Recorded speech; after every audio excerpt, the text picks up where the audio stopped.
શેરા તાલુકાના પસનાલ ગામમાં કૌભાંડ રજૂઆત કર્યા છતાં કોઈ કાર્યવાહી કેમ નહીં? વાત કરીએ પંચમહાલ જિલ્લાના શેરા તાલુકાના પસનાલ ગામની. પસનાલ ગામે લાખો રૂપિયાના કામ કાગળ ઉપર બોલે છે, પણ સ્થળ ઉપરની વાસ્તવિકતા કંઈક જુદી જ છે. જ્યાં રાજીવ ગાંધી ભવન બોલે છે, ત્યાં રાજીવ ગાંધી ભવનમાં ભ્રષ્ટાચાર અને તેમાં ઢોરો બાંધવામાં આવે છે ને ત્યાં ઘાસના પૂળા રાખવામાં આવે છે. જે 4.42 લાખનું ચેકવોલ બનાવ્યું છે, તે ચેકવોલમાં ભ્રષ્ટાચાર. જ્યાં સ્મશાન જતા આરસીસી રોડ બનાવેલ છે, તેમાં પણ હલકી કક્ષાનો માલ વાપરીને બનાવેલ છે તેવા આક્ષેપ કરવામાં આવ્યા છે. અને શાળામાં બાળકોને જમવાની વ્યવસ્થા માટે જે શેડ નાખવામાં આવી છે, તેમાં પણ ભ્રષ્ટાચાર થયો છે. પ્રધાનમંત્રી આવાસ યોજનાના મકાનોમાં પણ ભ્રષ્ટાચાર કરવામાં આવ્યો છે. જેને ખાસ જરૂર છે તેવા લોકોના આવાસ મંજૂર નહીં કરવામાં આવ્યા. વધુમાં આવા તો અનેક કામો છે જે માત્ર કાગળ ઉપર થયા છે અને તેના પૈસા પણ ઉપડી ગયા છે તેવા આક્ષેપો અરજદારે કર્યા છે. જો અરજદારને સાથે રાખી નાની તપાસ કરવામાં આવે તો આની સાચી હકીકત બહાર આવે તેમ છે. જાગૃત નાગરિક આરતસિંહ પરમાર જ્યારે જવાબદાર તંત્ર અને અધિકારીઓને રજૂઆત કરે છે તો તેમનું કોઈ સાંભળતું નથી કે કોઈ કાર્યવાહી નથી થતી. સવાલ એ છે કે આવું ક્યાં સુધી સામાન્ય નાગરિકો ભ્રષ્ટાચારમાં પીસાતા રહેશે? ક્યાં સુધી જનતાના પૈસા ભ્રષ્ટાચારીઓ ચાઉ કરી જશે? શું એમનું સાંભળવા વાળું કોઈ નથી? વાત તો ત્યાં સુધી છે કે ગામના જાગૃત નાગરિકે જિલ્લા ગ્રામ વિકાસ અધિકારી પંચમહાલને લેખિતમાં અરજી કરી છે, પણ તેનું કોઈ જ પરિણામ નથી. પરિણામે ભ્રષ્ટાચારીઓને છૂટો દોર મળી ગયો છે. જિલ્લા ગ્રામ પંચાયત વિકાસ અધિકારીને રજૂઆત છતાં પરિણામ ના મળતું હોય તો સવાલ એ છે કે લોકો જાય તો જાય ક્યાં? કરે તો કરે શું? શું આ જ વિકાસ છે કે માત્ર કાગળ ઉપર કામો બતાવી દેવા? શું આ જે લોકશાહી છે જેના માટે આપણા વડીલોએ બલિદાનો આપ્યા છે? શું આવી વ્યવસ્થા માટે આપણે અંગ્રેજો સામે લડત ઉપાડી હતી? આટલી રજૂઆતો કર્યા છતાંય કોઈ કાર્યવાહી કેમ થતી નથી? નેતાઓને કે અધિકારીઓને માત્ર ભ્રષ્ટાચારમાં જ રસ હોય તેમ જણાય છે. નાગરિકો સામાન્ય જનતાની કોઈને પડી નથી. દેશના વિકાસની, દેશની પ્રગતિની, જનતાની સુખાકારીની માત્ર વાતો થાય છે. વિકાસ માત્ર કાગળ ઉપર થાય છે અને વાસ્તવિકતા હૃદયદ્રાવક છે. હવે જોવાનું રહ્યું કે તપાસ થશે કે પછી કહેતા ભી દીવાના ઓર સુનતા ભી દીવાના જેવું દ્રશ્ય જોવા મળશે. રિપોર્ટર શકીલ હીરા શેખ, દીવ મિરર ન્યૂઝ, પંચમહાલ.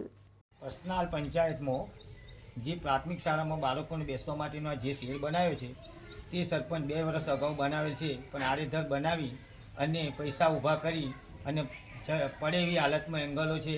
વાવાઝોડું આવે તો ઉશ્કેરાઈ જાય છે. એની હાલત જુઓ અને ખરેખર એની તપાસ વારંવાર રજૂઆત કરે પણ તપાસ થયેલ નથી. વંજારા દુલજીસિંહ પરમાભાઈ, મારે સાહેબ આ ઘરની કન્ડિશન જુઓ તમે. અધિકારીઓને બધાને નમસ્કાર કરું છું સાહેબ. હું ગરીબ માણસ છું અને છૂટક મજૂરી કરી મારું ગુજરાન ચલાવું છું. મારી મિસિસ પણ નથી, મારા પપ્પા નથી, મારા મમ્મી નથી, હું એકલો જ રહું છું. આ ઘરની અંદર જાતે રોટી બનાવી અને મારા બાળકને ભણવા મોકલું છું. અને મકાન માટે સાહેબ મેં 2018થી કેટલી વખત ફોર્મ ભર્યા છે, પણ આજ દિન સુધી મારું કોઈ ધ્યાન આપતા નથી. અને સાહેબ મને ડર લાગે છે, કારણ કે જેવું તેવું વર્તન કરતા હોય છે.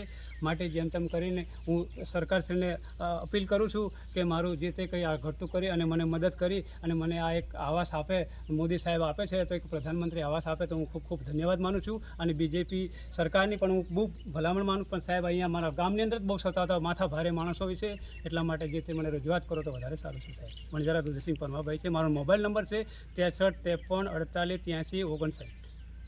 ગામે 29/2024ના રોજ મેં ભ્રષ્ટાચાર માટે અરજી કરેલ તો જુઓ, રાજીવ ગાંધી ભવનનો સૌપ્રથમ અંદર ઢોરો બાંધવા પૂરા બાંધવાનું રાજીવ ગાંધી ભવન અધૂરું છે. 2013-14થી પૈસા પણ નાના ઉપડી જાય. એમાં જો તપાસ કરવા તો મોટું ભ્રષ્ટાચાર પણ નીકળે એવું છે. ખરેખર એ બાંધવા ઢોરણ લાયક છે કે પબ્લિક માટે બાંધેલું છે? ત્યાર પછી અમે ભૂખ્યા ફળિયામાં આરસીસી જોવા ગયા. હાલમાં જ બનાવેલું છે 15 દિવસ પહેલાંનું, તોય પણ પોપડા એના ઉખડી ગયા છે. એમાં પણ મસ્ત મોટા ભ્રષ્ટાચાર, હલકી ગુણવત્તાનું સામાન વાપર્યું. ત્યાર પછી અમે 4,42,000નો જે ચેકવોલ બનાવેલો છે એમાં પણ હજુ અઠવાડિયું થયું છે અને એમાં યાંત્રિક સાધનોથી બનાવેલું છે. એનું મટીરિયલ જોડતા પ્રમાણમાં વાપર્યું નથી અને એ ઉખડી જવામાં તો.